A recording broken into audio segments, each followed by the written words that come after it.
दूसरे का ले लेना, इधर का ले लेना। हाँ जो इधर आ जाओ, हसन भाई इधर आ जाओ।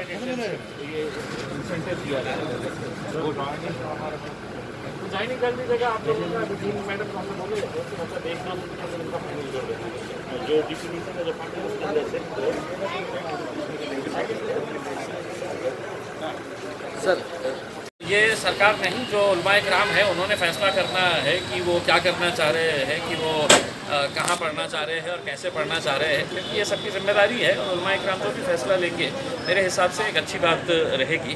दूसरा, हमने सरकार से ये सवाल किया है कि 1 महीना हो गया है कि मुख्यमंत्री साहब ने कहा था कि हम रोज़ी चली गई तो चलेगा लेकिन रोटी नहीं जाने देंगे। तो कितने लोगों को रोटी दिए हैं करके ये आंकड़ा हमने पूछा है कि कितने रिक्शे वालों को 1500 रुपये मिले हैं, कितने मजदूरों को 1500 रुपये मिले हैं।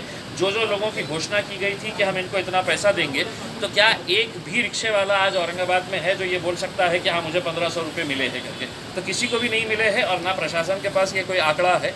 उन्होंने कहा है कि हम अगले मीटिंग तक है तो इसका आंकड़ा लेकर हम बताएंगे। तो सवाल ये है, एक तरफ आप रोटी दे नहीं रहे हैं और जो रोटी कमा रहे हैं रोड के ऊपर तो उनको सील कर रहे हैं। तो ये जो गलत तरीके का जो काम चल रहा है, मैं लोगों से ये अपील करूंगा कि अब महज 3-4 दिन बचे हुए हैं, अपने तौर के ऊपर आप पूरी एहतियात बरतते हुए आप अपना काम जारी रखिएगा इसमें। लेकिन ऐसा नहीं होना चाहिए एक दुकान के अंदर है तो आप 50-50 लोगों को अंदर ले रहे हैं करके। ऐसे दुकानों के ऊपर कार्रवाई होनी ही चाहिए। लेकिन जो रोजी रोटी कमा रहे हैं, क्योंकि यही 3-4 दिन है, आगे की कोई गारंटी नहीं है कि आगे भी लॉकडाउन रहेगा या नहीं रहेगा। अगर रहेगा तो फिर सरकार तो कुछ देने वाली नहीं है।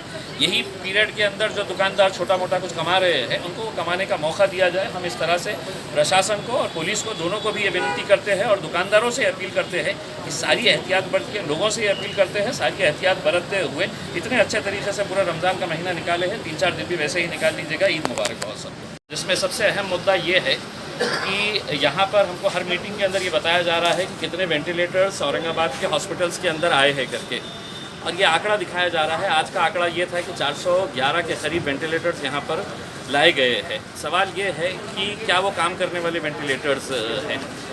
150 वेंटिलेटर्स जो है वो केंद्र सरकार की तरफ से आए हैं, जिसे PM केयर्स के नाम से है तो भेजा गया है। और वो 150 वेंटिलेटर्स यहाँ पर घाटी हॉस्पिटल के अंदर आए हैं, वो किसी काम के नहीं है, वो फेंकने के लायक के काम के है। 150 के 150 वेंटिलेटर्स जो है वो हम यूज़ नहीं कर सकते हैं। इस वजह से वो वेंटिलेटर्स प्राइवेट हॉस्पिटल के अंदर देना पड़ा है, और वो वेंटिलेटर्स प्राइवेट हॉस्पिटल वाले भी यूज़ नहीं कर रहे हैं। यानी कि ये वेंटिलेटर्स जो प्राइम मिनिस्टर फंड के पास से आए हैं, PM केयर्स के ज़रिए आए हुए हैं, वो सिर्फ है तो नकली किस्म के है, उसका कोई उपयोग नहीं हो रहा है। इसकी उच्च स्तरीय इंक्वायरी होनी चाहिए। और यहाँ पर जितने अधिकारी थे उन्होंने ऑन रिकॉर्ड ये कहा है कि वो वेंटिलेटर्स किसी भी काम के नहीं है। तो ये 150 वेंटिलेटर्स आए क्यों, किसने भेजा है, कहाँ से आए हैं, इसकी पूरी जानकारी होना बहुत ज़रूरी है।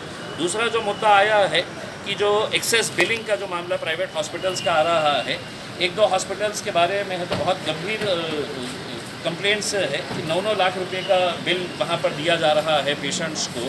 हमारे पास भी कुछ ऐसे आंकड़े आए हैं, हमने उनको दिया है कि डिटेल के अंदर इसकी इंक्वायरी करके वो हॉस्पिटल के ऊपर जो भी कार्रवाई होनी चाहिए वो सख्त से सख्त कार्रवाई। एक तो जो अंबादास दानवे साहब ने जो किया है, और मेरे पास भी जो आया है गजानन हॉस्पिटल के बारे में है कि कई लाख रुपये के वो बिल्स बना रहे हैं करके।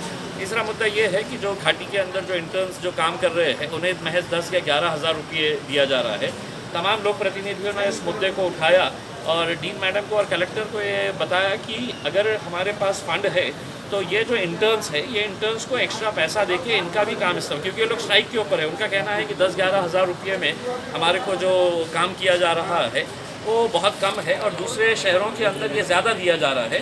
तो ये फैसला लिया गया है कि ये इंटर्न्स को भी ज़्यादा पैसा देकर है तो यहाँ पर उनको काम पर लगाया जाएगा। सर, नमाज के बारे में कुछ